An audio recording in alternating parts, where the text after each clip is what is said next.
Hello, everyone. Welcome back to yet another political episode. So, we're talking about Iowa again today because Iowa had, as you should know, a caucus basically on Super Tuesday. Now, this is probably the longest contest in the set of primaries for the presidential primaries. Really, I think it's probably the longest primary ever because this primary lasted from January 12th, I would say a few days before the Republican Iowa caucus, and ends on March 5th, 2024, officially closing the ballots the same time as Minnesota had closed their ballots. So let's take a look at, as you know, the Iowa caucus. We knew that I think Iowa caucus closed a long time ago before Minnesota, just saying.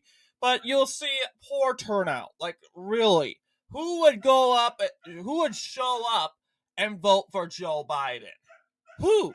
Like, what this basically shows only 11,083 people showed up to vote for Sleepy Joe. And that is nowhere compared to former President Trump's record, which was much, much bigger. Let's see, comparing to that, 56,000. Okay, it's a caucus. We got to remember it's a caucus, but Nikki Haley did better than Joe Biden. And 21,270, some about around that number there. She only got picked up one county, and that was Johnson County. We talked about that almost 2 months ago. And yeah, boy, does time fly. So yes, all that, of course, not her 19% didn't all come from Johnson County. It was scattered along the state. She almost won, as you know, Story and Polk counties over here, and another county. But you will see also that going to, as you know, like the Iowa caucus, why would people show up to vote for Joe Biden? Well, basically, he's pretty much running against an uncommitted opponent. Well, to tell you the truth here, there's no really showing up to vote for someone that's really not running against anyone. So I will give it to Sleepy Joe on this one. Sleepy Joe basically didn't really, the reason why he had poor turnout, he was basically running against the uncommitted opponent, or there were other ballot options. As you know, Dean Phillips. Dean Phillips did poorly than uncommitted. Uncommitted got 480. However, Dean Phillips finished third with 362. You would think like this would be like Amy Klobuchar back in 2020, where she had some grip in, because she's a Midwestern figure coming from northern Minnesota. Coming from Iowa's northern neighbor, Minnesota, she had some kind of say, as you would see, into how the game is played. You'll see she had won some counties over here across the state, and that kind of solidifies her result of 12%. But then again, she didn't go on to win the caucus because basically this was more of a competitive primary. This caucus was mainly a caucus between Pete Buttigieg, another Midwesterner, you could say. He's from Indiana. And honestly, I think Amy Klobuchar would do much better. A U.S. senator, a federal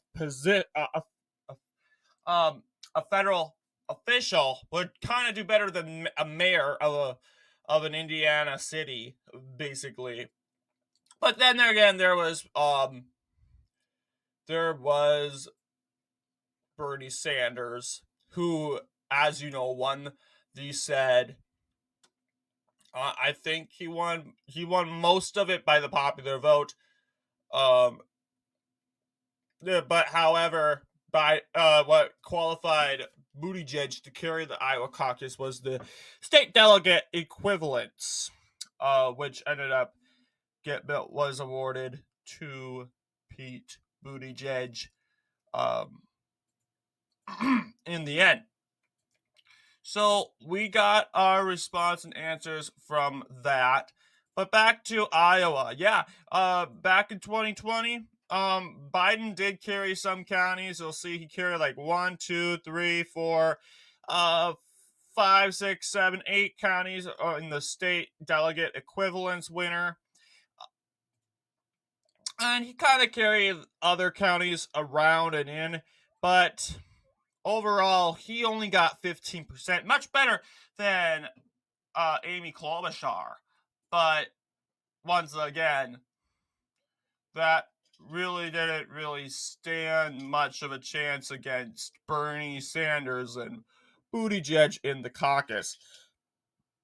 But boy, does things change. In these set of primaries and challenges, though, not much changes. You'll see we got over lots of participants here.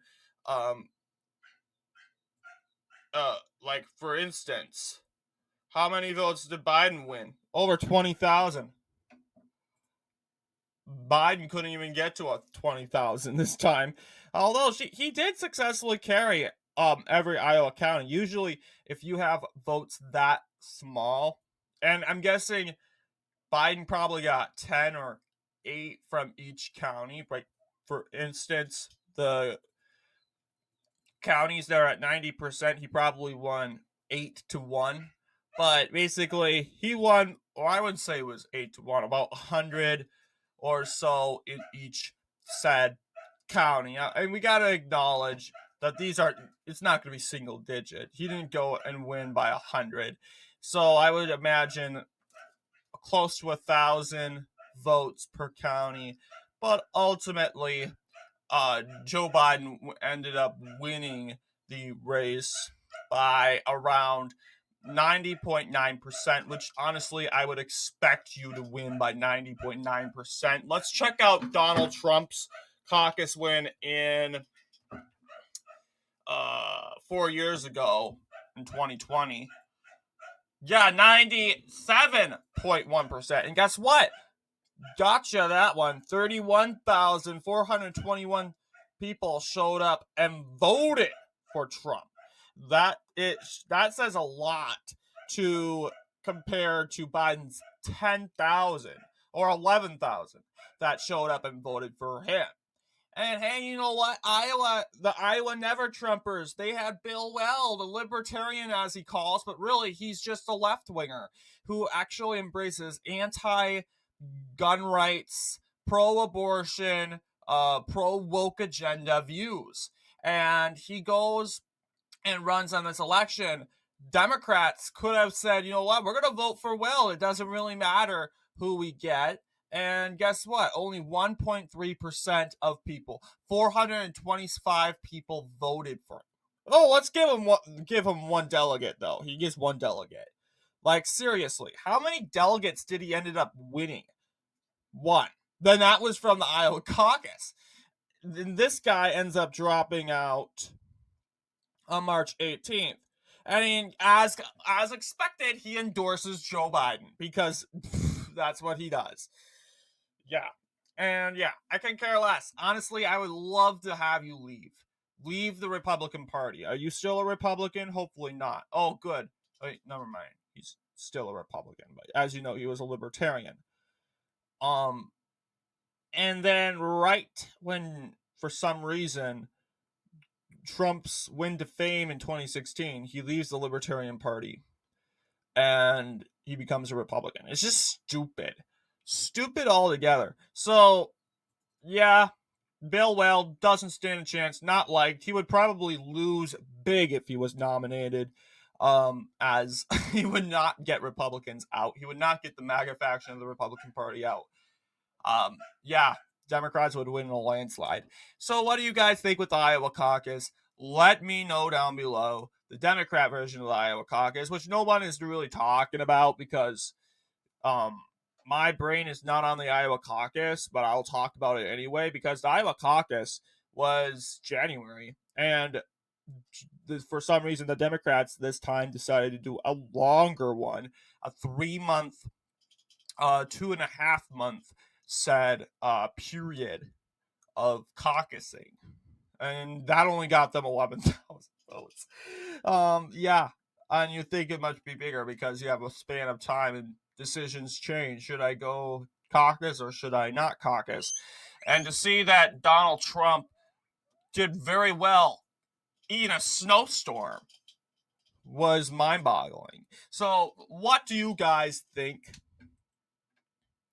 Anyway, I want to thank you all for watching this video. I'll see you all in the next one.